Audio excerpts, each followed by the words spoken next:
dirty dolls of Devil's Island. Women in Cages, the sensational new motion picture that rips the veil off the dirtiest racket ever conceived by the minds of vicious men. No one escapes from my prison. No one!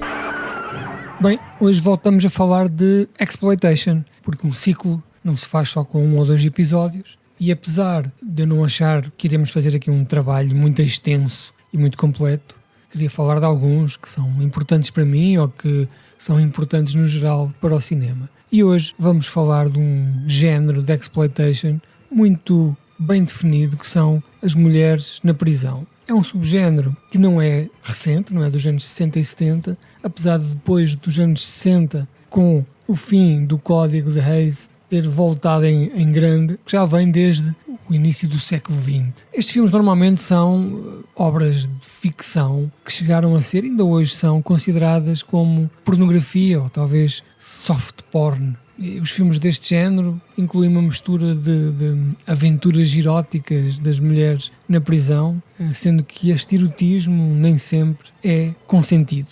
Os temas que são abordados nestes filmes, os temas visuais, não é? A exploração propriamente dita, são alguns fetiches mais extremos, como o voyeurismo, strip search, que é quando as pessoas chegam à prisão e metem-nas nuas e enfiam os dedos em todas as cavidades para saber se trazem alguma coisa, ou cenas de banho, não é? De duche em grupo, onde as senhoras durante longos períodos de tempo ensaboam as suas maminhas e falam umas com as outras. Eu diria que nestes filmes é onde os seios das senhoras saem mais higiênicos de todo o cinema. Tem também as lutas, em que 2 mulheres, ou 3 ou 20, se juntam sempre para grandes lutas, que acabam sempre por perder roupa e arrastarem-se em alguma exposição sexual. Mas tem também muito lesbianismo, violações, escravidão sexual, bondage, chicotadas, degradação, sadismo, eu sei lá, tanta coisa que agrada a algum público e que ver sem ser no contexto de ficção parece mal, mas nestes filmes eu diria que público é coisa que não falta. Um dos primeiros filmes a conter este tipo de cenas é The Story of Kelly Gang, de 1906, ou A Woman's Revenge, em 1912, mas este subgénero ganhou asas ali entre 1930 e 1940 para ser decapitado pelo tal Código Hays e depois terá então voltado, como disse anteriormente, depois dos anos 60. Isto são sempre filmes em que uma mulher injustamente é presa e é atirada para uma prisão e tem que se fazer à vida e tem que enfrentar as condições precárias das prisões, tem que ser sujeita a violência e abusos. Há sempre pessoas que morrem, pessoas que sobrevivem. Tem também histórias incríveis de amizade e solidariedade entre elas. Recorre também sempre a elementos de maternidade, porque estas senhoras ou têm filhos, ou deixam filhos cá fora, ou entram grávidas, ou engravidam dos próprios polícias. Portanto, isto é também uma situação que acontece recorrentemente. E depois tem a parte da reintegração social, que são mulheres que passam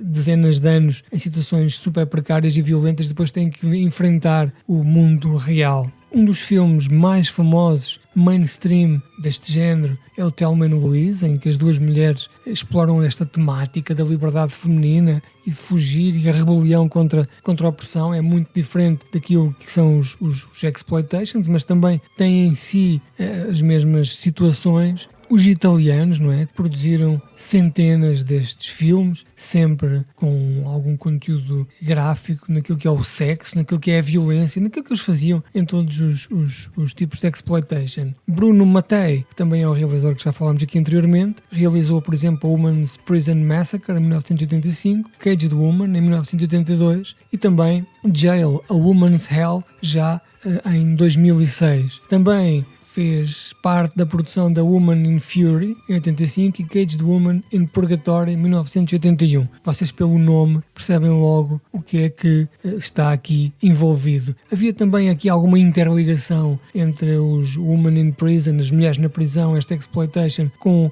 o Nazi exploitation, que veremos falar mais tarde. Muitas vezes se sobrepunha e as mulheres ficavam presas pelos nazis. As Filipinas eram um país que na altura tinha sido quase todo ele arrendado por Roger Corman, que fez, sei lá, centenas de filmes lá, todos iguais, em paralelo. Ele fazia filmes muito rapidamente, às vezes nas mesmas filmagens faziam-se 4 ou 5. E Roger Corman terá sido, se calhar, um dos impulsionadores deste género, sempre nesta sequência de sexo e nesta sequência de violência e muito voyeurismo, como por exemplo The Big Dollhouse ou a sua sequela The Big Bird Cage, Woman in Cages, Black Mama, White Mama, tudo isto escrito por Jonathan Demme, não é? Um realizador de renome que mais tarde haveria de ter outro tipo de vida, mas isto é mesmo assim. Roger Corman, na verdade, este exploitation master, abriu a porta e os portões a muitos realizadores famosos, dando-lhe oportunidades para começar.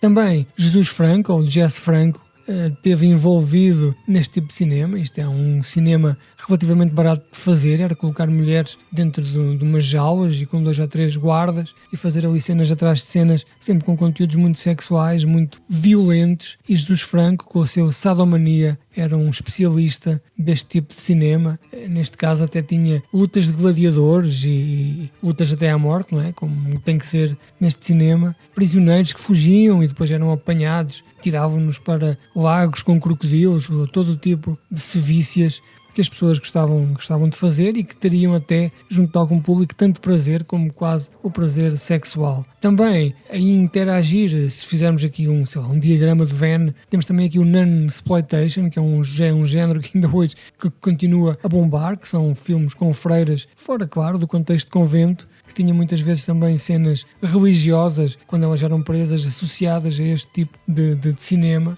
E também havia filmes com prisões mistas, em que neste caso a violência era de outro género e aqui o softcore por vezes dava quase um saltinho ao hardcore. Vou só deixar-vos aqui alguns exemplos de filmes caso vocês queiram investigar.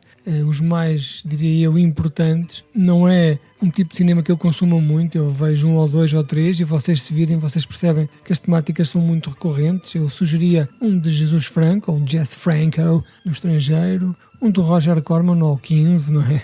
Tem muito para onde escolher. Na verdade, eles são quase todos iguais, porque foram feitos nos mesmos sítios com as mesmas pessoas. E também, por que não, um Bruno Mateizinho para desenfastiar. Então, tal como já falei anteriormente, podemos começar pelo Black Mama, White Mama, que tem até Pam Grier, não é? Famosa pelo Jackie Brown, com o Quentin Tarantino, em que aqui aparece a mostrar os seus dotes peitorais em todo o seu esplendor. Temos o Big Dollhouse, realizado por Jack Hill, um filme de 1971, que tem todos os ingredientes que são necessários a este tipo de cinema. Temos o Caged Hit, de Jonathan Demme, lá está, o tal realizador que mais tarde haveria de nos trazer O Silêncio dos Inocentes, o Philadelphia, o Manchurian Candidate, este remake com o Denzel Washington, tanta coisa que ele fez. Temos o Sadomania, não é? Sadomania, do Jesus Franco. Se for com o do Jesus Franco, diz-se Sadomania. Se for do Jess Franco, diz-se Sadomania. Temos o Prison Hit, também um grande clássico de 1993, de Joel Silberg. Mas temos o Chained Hit 2, que só é famoso porque é protagonizado pela Bridget Nielsen e todos nós conhecemos o seu body of work e, portanto, e por aí fora eu penso que não haverá falta de filmes. Eu consigo encontrar muito rapidamente mais de 100. Meet the girls of the Big Bird Cage, enslaved to every cruel whim and desire of a ruthless madman, punished by the terrible machine that maims tender bodies and cripples innocent young minds. Let me die! I want to die! Denied the one thing which would make their life bearable, their overheated passions burst forth in a wild rampage of vengeance and destruction.